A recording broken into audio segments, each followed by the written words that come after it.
Noong 1896, sumigaw ang ating mga katipunero sa pamumuno ni Andres Bonifacio. Pinunit niya ang sedula. Ngayon, magpupunit tayo ng warrant of arrest. At pagkapunit ng sedula, sumigaw si Andres Bonifacio sa mga katipunero. Ang sabi niya, hawak lang mga tabak, mga sibat, pero puno ng tapang ang mga puso. At sumigaw siya ng, sugod! Kaya niyo bang sumigaw ng sugod ngayon? Testingin natin. Sa aking hudyat, sa pagtaas ng aking kamay, sabay-sabay sisigaw kayong lahat ng isa ba? BBM!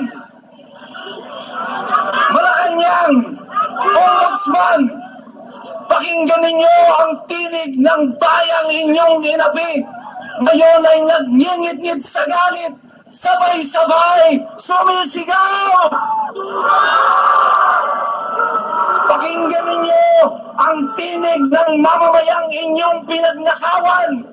Ang mga bayan ng mamamayan na ito ngayon ay nagpupuyo sa galit ng hihingi ng katarungan.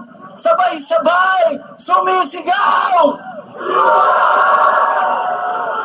Nasa harap niyo ngayon ang sambayanang Pilipino, hindi iisa, sama-sama, we are one!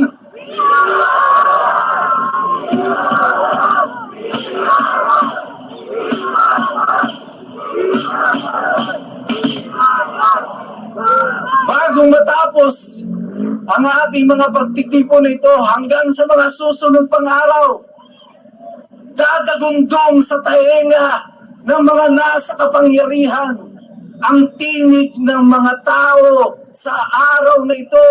Gusto ko hindi sila makatulog.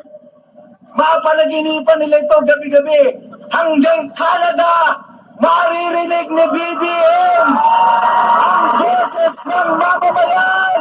Sabay-sabay, sugod! Sugod! Sugod! Magandang ganito sa inyong lahat.